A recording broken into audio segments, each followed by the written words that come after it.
Hi, Servus, Grüezi und Hallo. Ich werde jetzt heute mal ein bisschen persönlicher, ein bisschen privater, deswegen wird das wahrscheinlich auch ein wenig länger werden.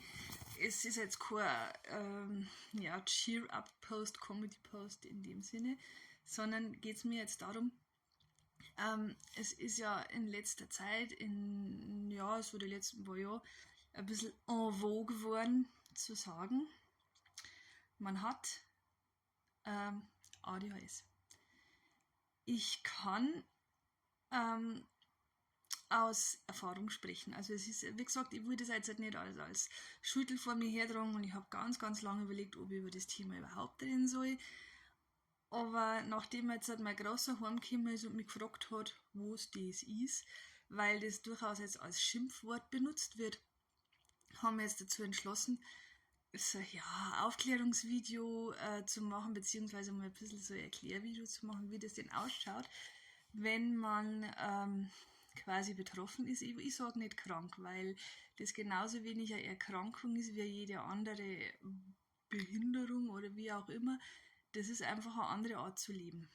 Und was mich betrifft, ich habe es lange nicht gewusst. Ich habe immer gewusst, dass ich ein bisschen komisch bin, ein bisschen nervig bin oder wie auch immer. Also es ist angefangen in der Kindheit. Bin ich halt gerne mit dem Leben auf die Nerven gegangen, weil ich Goschen nicht halten habe können. Dann bin ich in der Schule, hat es aber geheißen, sei du musst da, die anderen wollen auch sagen und blablabla.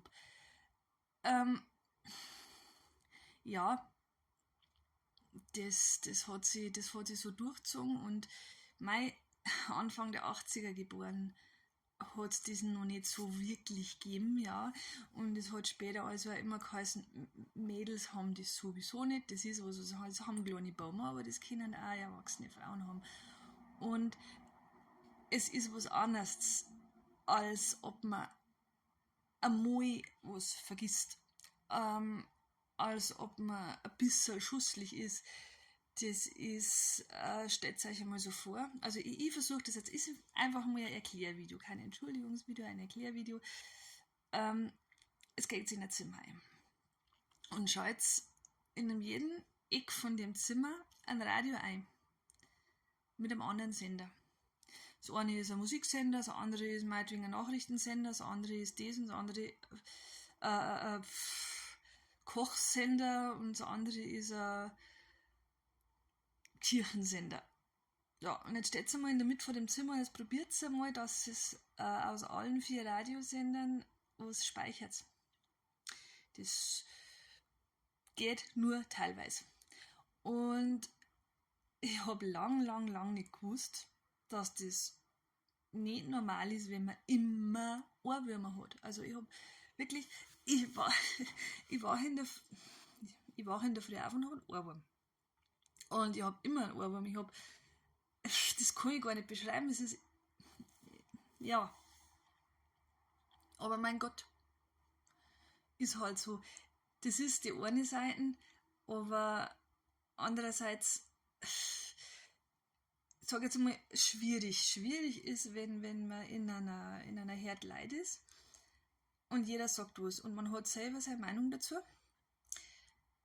dass man sich da zurückholt. Also ich tue mir da schwer, wenn ich quasi, weiß ich nicht, es wird über irgendwas geredet und ich weiß auch was dazu und ich kann es aber nicht sagen, da jemandem nicht ins Wort zu fallen. Es ist nicht einfach.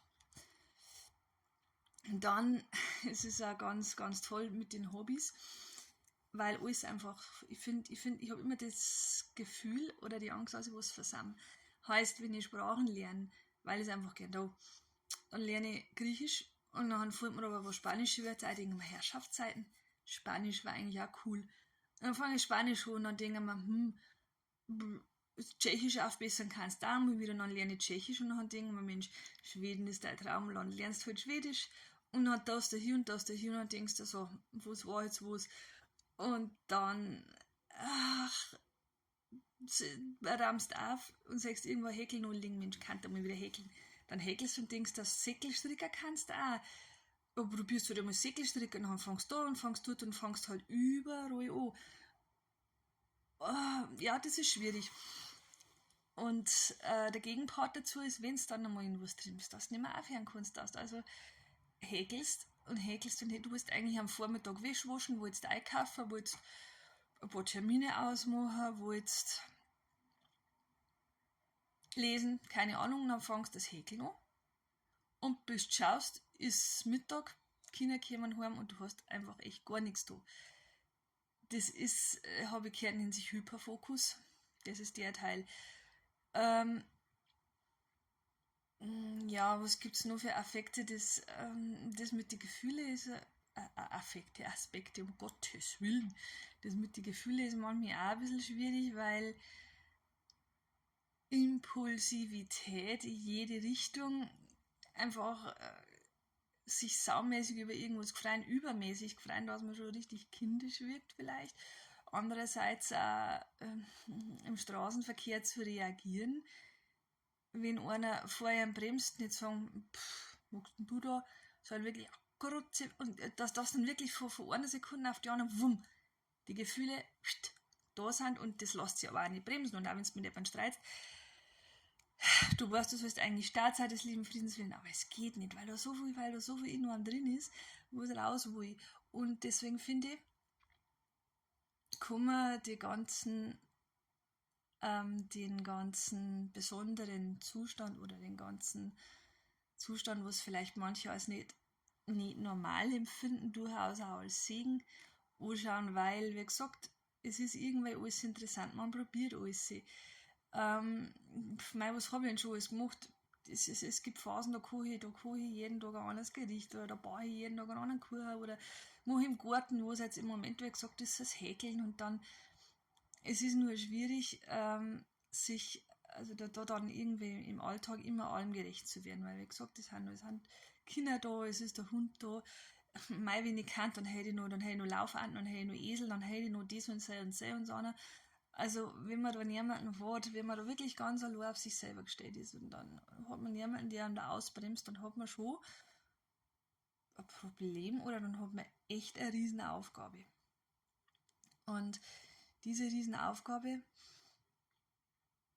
hat Respekt verdient, weil, wie gesagt, ich will nicht, dass das ein Schimpfwort wird.